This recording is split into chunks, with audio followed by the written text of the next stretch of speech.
जंतर मंतर पर किसानों का एहतजाज जारी है। पहले दिन से किसान ज़राई कवानीन की मनसूखी का मुतालबा कर रहे हैं। आज राहुल गांधी के साथ अपोजिशन लीडर जंतर मंतर पहुंचे और किसानों के साथ एहतजाज में शामिल हुए। वाज़ेह है कि अपोजिशन लीडर बराबर किसानों का मुद्दा पार्लियामेंट में उठाते रहे हैं।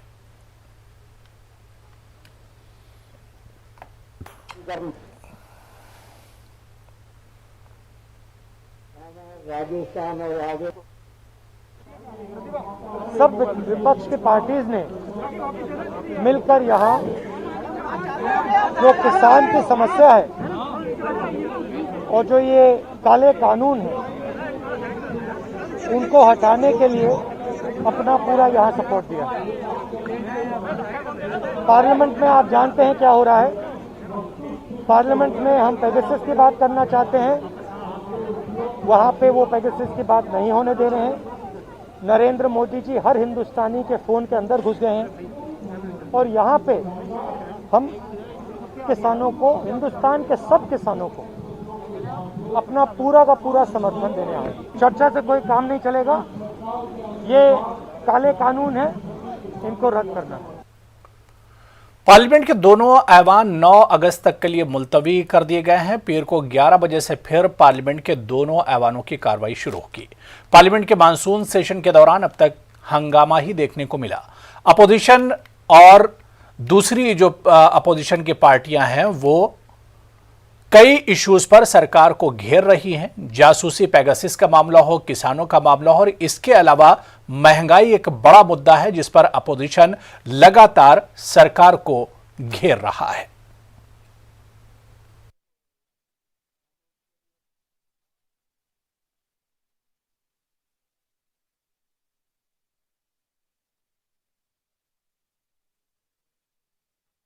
अब्बास नकवी ने अपोजिशन के रवैये पर नाराजगी जाहिर की। उन्होंने कहा कि पेगासस जासूसी मामले पर सिर्फ अपोजिशन बहाना बना रहा है। फिर भी जासूसी का भभूत लगा करके भ्रम का भूत खड़ा करने की कोशिश है, इससे ज्यादा कुछ नहीं है। और शर्तों के साथ शरारत और कुतर्कों के साथ शोर, ये इस समय चल रहा है। अब मैं जब ये कह रहा हूं शर्तों के साथ शरारत और कुतर्कों के साथ शोर, तो ये कहेंगे कि साहब किसान के मुद्दे पे डिबेट करो, डिस्कशन करो। लेकिन पहले जो है वो कृषि जो कानून पार्लियामेंट ने पास किया उसे खत्म करो, तब हम डिबेट और डिस्कशन के लिए तैयार हैं। पीसीओ कहते हैं ना शर्तों के साथ शरारत और कुतर्कों के साथ शोर जो हो रहा है कि साहब ये हम जासूसी, तथाकथित जासूसी हो गई, तो भैया ना गवाह है ना तुम्हारे पास सबूत है, फिर भी जो है वो भ्रम का भूत खड़ा करने की कोशिश कर रहे हो आप, और जासूसी का भभूत लगा के भ्रम का भूत खड़ा कर रहे हो। एक चीज। दूसरी चीज है कि उसके साथ भी शर्त लगा रहे हैं कि हम उस पर भी तब तैयार होंगे जब हम जो स्क्रिप्ट लिख के देंगे सरकार उस स्क्रिप्ट को ही पढ़े, और कौन पढ़े वो भी वो तय कर रहे हैं। तो इसका एक ही सीधा सीधा मतलब निकलता है कि ये डिबेट में, डिस्कशन में इंटरेस्टेड नहीं है, डिस्ट्रप्शन में ही ज्यादा इनकी रुचि है। उधर आज भी पार्लियामेंट के बाहर पंजाब के अरकान पार्लियामान एहतजाज करते नजर आए। अरकान पार्लियामेंट ने ज़राई कवानीन की मनसूखी का मुतालबा दोहराया और कहा कि सरकार इस मसले पर संजीदा नहीं है, वरना अब तक इन्हें किसानों का दर्द दुख पता चल जाता। हम रोज प्रोटेस्ट इसलिए करते हैं क्योंकि सरकार सिंसियर नहीं है। किसान यहाँ साथ में बैठे हैं, किसान यहाँ साथ में बैठे हैं। दिल्ली की सरकार मिलने क्यों नहीं जाती उनको, उनकी बात क्यों नहीं सुनती। हर किसान बोल रहे हैं कि हमें बुलाएं, पर वो बात करने को तैयार नहीं है। ये कहते कुछ है, करते कुछ हैं। ये उनके काले कानून बनाए हैं, लोगों की, किसानों की भावनाओं के खिलाफ बनाए हैं। इसलिए लगातार हमारी श्रोमणी अकाली दल बीएसपी का एक ही एजेंडा है और हर रोज एक ही एजेंडा लेके हम आते हैं और पूरे पार्लियामेंट के अंदर और बाहर हम एक ही एजेंडा रखते हैं। झारखंड जज कत्ल मामले में सुप्रीम कोर्ट में सुनवाई हुई। सुप्रीम कोर्ट ने झारखंड सरकार, मरकजी हुकूमत और सीबीआई को फटकार लगाई। सुप्रीम कोर्ट ने मरकज से जजों की सिक्योरिटी को यकीनी बनाने की हिदायत दी।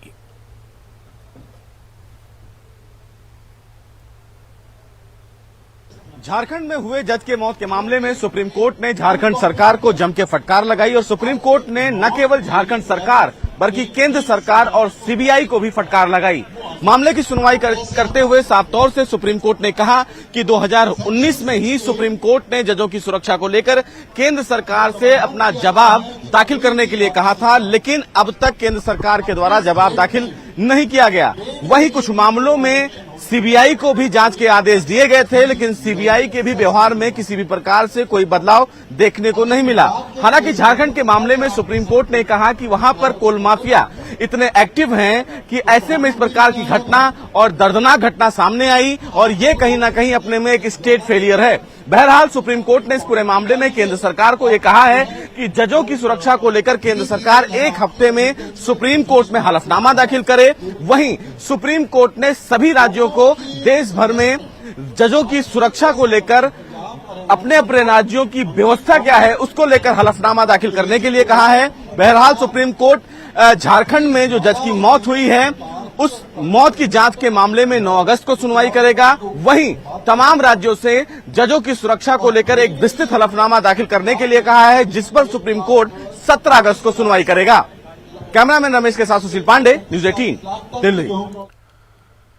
टोक्यो ओलंपिक्स 2020 में हिंदुस्तान की मर्द और खवातीन टीमों के शानदार मुजाहरे के बाद हॉकी के शायकीन के लिए एक और बड़ी खुशखबरी है। वज़ीर-ए-आज़म नरेंद्र मोदी ने राजीव गांधी खेल रत्न अवार्ड का नाम तब्दील करते हुए इसका नाम मेजर ध्यानचंद खेल अवार्ड रखने का ऐलान किया है।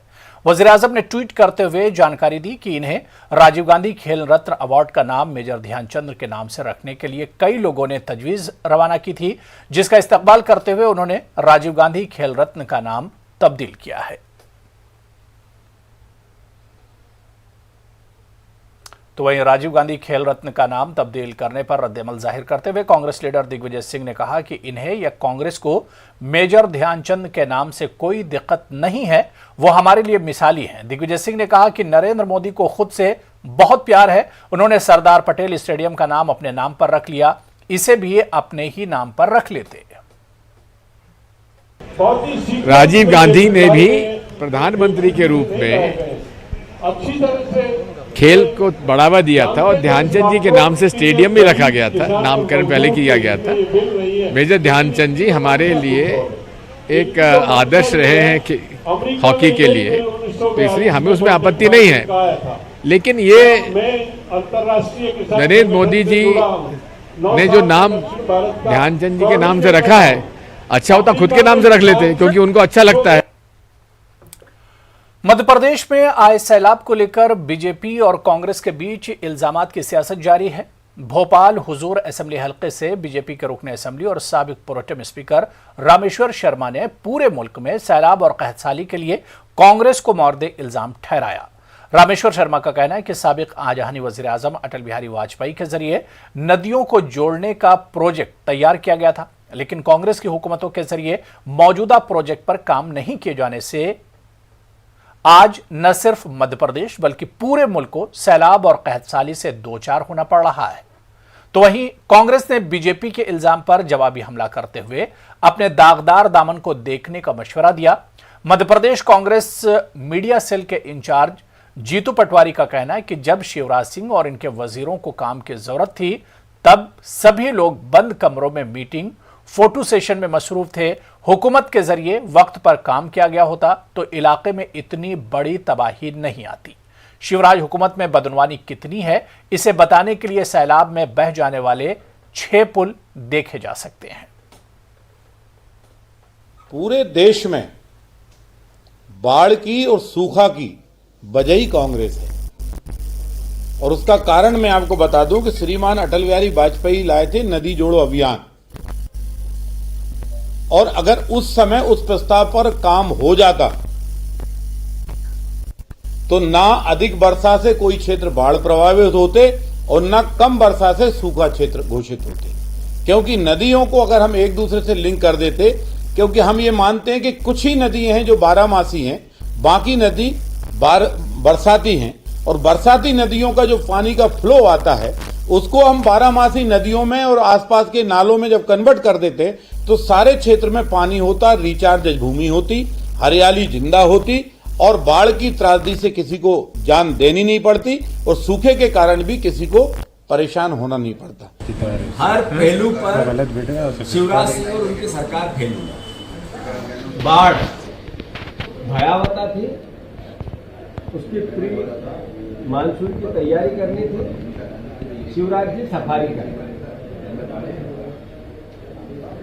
आज तक कभी टेलीविजन पे मैंने नहीं देखा कि कोई नेता रेस्क्यू करते हुए अपने वीडियो बनवा रहे, रेस्क्यू होते हुए अपने वीडियो और विजुअल और फोटो खिंचवा रहे। प्रदेश का गृह मंत्री किस मानसिकता से काम करता है कि जब लोगों को बाढ़ से बचाना था तब अपने वीडियो विजुअल बनवाया। ये अपने आप में एक पाप है, अपराध है और हम इसकी निंदा करते हैं। एहतजाज किया और वैक्सीन के 2 डोज लेने वाले लोगों के लिए लोकल खिदमत शुरू करने का मुतालबा किया। कांदिवली रेलवे स्टेशन के बाहर एहतजाज कर रहे बीजेपी कारकुनान को पुलिस ने हिरासत में ले लिया। खबर के मुताबिक बीजेपी कारकुनान प्लेटफॉर्म पर जाने की कोशिश कर रहे थे, जिसे पुलिस की जानिब से रोका गया और फिर हिरासत में ले लिया गया।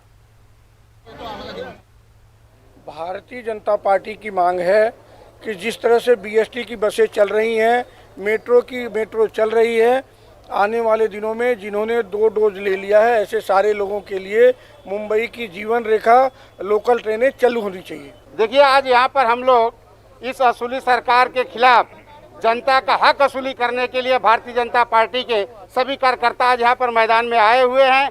अगर भारतीय जनता पार्टी का ये मांग, जिनका 2 वैक्सीन लग चुका है, उनको इस रेलवे के अंदर अगर प्रवास नहीं देते हैं तो हम लोग रेल रोको आंदोलन भी करेंगे और रेलवे में बैठकर जाने का इनका रास्ता भी बताएंगे। सभी जनता को एक साथ में लेकर हम लोग जाएंगे और उनको रास्ता दिखाएंगे कि आप आइए, जिनका 2 वैक्सीन लग गया है वो अपना रोजी रोटी इस मुंबई के अंदर आराम से कमा सकते हैं। और हफ्ता वसूली सरकार से हम लोगों ने उनका इस्तीफा मांगते हैं, ये भारतीय जनता पार्टी।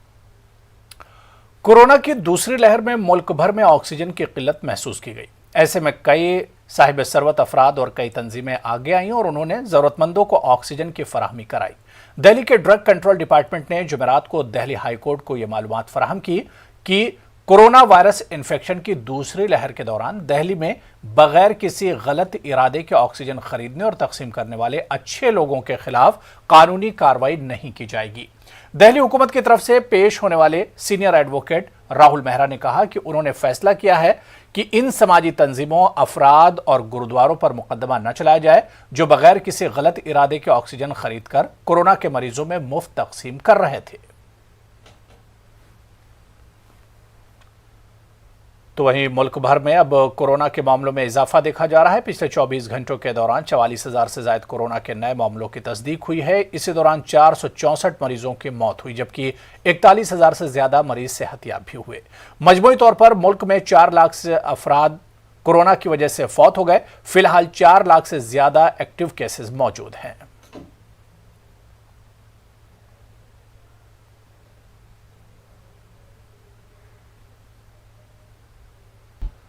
खबर राजस्थान से, जहां इलेक्शन कमीशन ने 1.5 साल से जेर इल्तिवा 12 अजला में से 6 अजला में इंतखाबात का ऐलान किया है। भरतपुर, दौसा, जयपुर, जोधपुर, सवाई माधोपुर और सिरोही के लिए इंतखाबी शेड्यूल जारी कर दिए गए हैं। पहले मरहले के लिए पोलिंग 26 अगस्त को होगी, दूसरे मरहले के लिए 29 अगस्त और तीसरे मरहले के लिए 1 सितंबर को वोटिंग होगी। वोटों की गिनती 4 सितंबर को होगी। पोलिंग का वक्त सुबह 7:30 बजे से शाम 5:30 बजे तक रखा गया है। नोटिफिकेशन 11 अगस्त को जारी किया जाएगा। कागजात नामजदगी दाखिल करने की आखिरी तारीख 16 अगस्त है। इस घोषणा के अनुसार इन जिलों में चुनाव 3 चरणों में होगा। 3 चरणों में प्रथम चरण के लिए चुनाव 26 अगस्त को होगा, दूसरे चरण के लिए चुनाव 29 अगस्त को होगा और तीसरे चरण के लिए चुनाव 1 सितंबर को होगा तथा मतगणना 4 सितंबर को करवाई जाएगी। 6 और 7 को जिला प्रमुख, प्रधान तथा 7 को उप प्रधान और उप प्रमुख के चुनाव करवाए जाएंगे। ये चुनाव कोविड की जो गाइडलाइन है भारत सरकार, राज्य सरकार द्वारा जारी की गई है और उसी के अनुरूप राज्य निर्वाचन आयोग द्वारा भी गाइडलाइन तैयार की गई है। मध्य प्रदेश में आज सैलाब को लेकर बीजेपी और कांग्रेस के बीच इल्जाम की सियासत जारी है। भोपाल हुजूर असेंबली हलके से बीजेपी के रुकन असेंबली और साबिक प्रोटेम स्पीकर रामेश्वर शर्मा पूरे मुल्क में सैलाब और कहतसाली के लिए कांग्रेस को मोर्द इल्जाम ठहराया है। रामेश्वर शर्मा का कहना है कि साबिक आजहानी वजीर आजम अटल बिहारी वाजपेयी के जरिए नदियों को जोड़ने का प्रोजेक्ट तैयार किया गया था, लेकिन कांग्रेस की हुकूमतों के जरिए मौजूदा प्रोजेक्ट पर काम नहीं किए जाने से आज न सिर्फ मध्य प्रदेश बल्कि पूरे मुल्क को सैलाब और कहतसाली से दो चार होना पड़ रहा है। वहीं कांग्रेस ने बीजेपी के इल्जाम पर जवाबी हमला करते हुए अपने दागदार दामन को देखने का मशवरा दिया। मध्य प्रदेश कांग्रेस मीडिया सेल के इंचार्ज जीतू पटवारी का कहना है कि जब शिवराज सिंह और इनके वजीरों को काम की जरूरत थी तब सभी लोग बंद कमरों में मीटिंग फोटो सेशन में मसरूफ थे। हुकूमत के जरिए वक्त पर काम किया गया होता तो इलाके में इतनी बड़ी तबाही नहीं आती। शिवराज सिंह हुकूमत में बदनवानी कितनी है इसे बताने के लिए सैलाब में बह जाने वाले 6 पुल देखे जा सकते हैं।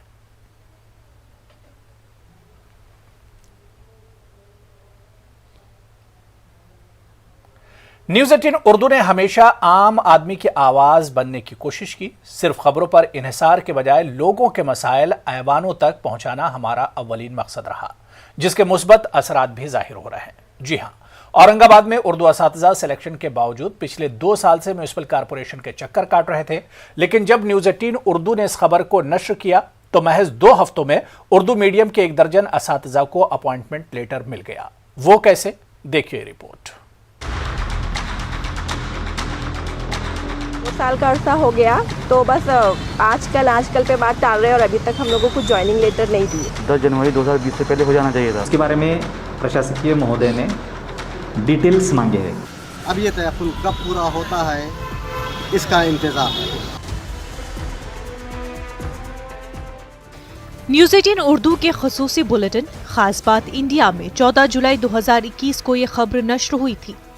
इस खबर में रियासती हुकूमत के पवित्र पोर्टल के तहत शिक्षण सेवक की हैसियत से सिलेक्शन के बावजूद अपॉइंटमेंट लेटर से महरूम उर्दू मीडियम के 12 टीचरों की हालत इज़ार और अफसरशाही की कोताहियों को उजागर किया गया था।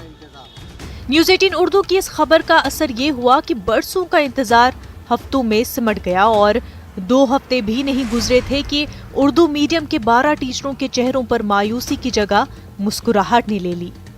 म्युनिसिपल एडमिनिस्ट्रेटर आस्तिक कुमार पांडे ने बाज़ाब्ता तौर पर तमाम असातिज़ा को अपॉइंटमेंट लेटर दिया।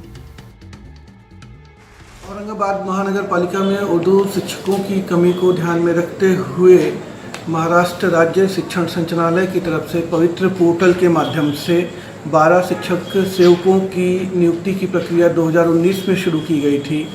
हमें ये बताते हुए आनंद हो रहा है कि औरंगाबाद महानगर पालिका ने इस नियुक्ति की प्रक्रिया को आज पूर्ण किया है और औरंगाबाद महानगर पालिका की तरफ से 12 शिक्षण सेवकों को नियुक्ति पत्र प्रदान किए गए।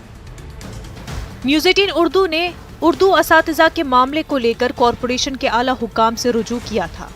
यही वजह रही कि म्युनिसिपल कॉरपोरेशन के डिप्टी कमिश्नर डॉक्टर संतोष पेंगले ने इस मामले में संजीदा पेशरफ्त की और उर्दू के टीचरों को उनका हक मिला। इस मौके पर उर्दू असातिज़ा ने डिप्टी कमिश्नर को पुरतपाक तहनीत पेश करके उनका शुक्रिया अदा किया। साथ ही इस पूरी जद्दोजहद में उन्हें जो कामयाबी हासिल हुई, उर्दू टीचरों ने कुछ इस अंदाज में उसका सेहरा न्यूज़ 18 उर्दू के सर बांधा। 1.5 साल हमने यहाँ पर कंटिन्यू बार बार आकर कमिश्नर वगैरह सबसे मुलाकात कर लिए। आखिरकार अभी 15-20 दिन पहले न्यूज़ 18 उर्दू यहाँ के रिपोर्टर्स ने हमसे मुलाकात की। इन्होंने नेशनल लेवल पर हमारा मसला उठाया। अल्हम्दुलिल्लाह फिर कार्रवाई तेज़ी से आगे बढ़ती गई और आज लेटर हमारे हाथ में। हम लोगों का 2 साल से ये ज्वाइनिंग ऑर्डर का जो मसला चालू था अल्हम्दुलिल्लाह आज हल हो गया। हम लोगों को ज्वाइनिंग ऑर्डर आज मिल गए, तो हम बहुत शुक्रगुजार हैं यहाँ के सभी लोगों के कि जिन्होंने इतनी हेल्प करे और हमारा ऑर्डर आज अल्हम्दुलिल्लाह मिल गया। कितने लोग? हम 12 लोग थे जिनको सभी 12 लोगों को आज ऑर्डर मिल गया। रियासत के पवित्र पोर्टल सिस्टम के तहत इन 12 टीचरों का जुज़वक्ती तकर्रुर अमल में आया है, लेकिन इनकी कारकर्दगी बेहतर रही तो इन्हें मुस्तकिल भी किया जा सकता है। वाज़ेह म्युनिसिपल कॉरपोरेशन ने मुस्तक़बिल करीब में CBSE के 4 स्कूल कायम करने का मंसूबा बनाया है। स्मार्ट सिटी प्रोजेक्ट के तहत इस मंसूबे पर अमल किया जाएगा। पवित्र पोर्टल के लिए सिलेक्शन जिनका हुआ था 2 साल पहले, न्यूज़ 18 उर्दू की खबर का असर ये हुआ कि आज उनको बाज़ाब्ता अपॉइंटमेंट लेटर मिल चुका है। ये न्यूज़ 18 की कामयाबी नहीं बल्कि उन लोगों की कामयाबी है जो अपने इंसाफ के लिए लड़ते रहे। Azharuddin, news 18 Urdu, Aurangabad. Network 18 federal bank Sanjeevani गाड़ियां पूरे मुल्क में कोरोना वायरस से मुतासरा अजला में गश्त कर रही हैं। वैक्सीन की अहमियत के हवाले से बेदारी लाने की हमारी कोशिशों को आपकी तायद की अशद जरूरत है। आइए एक नजर डालते हैं कि संजीवनी गाड़ियां किन इलाकों में हैं।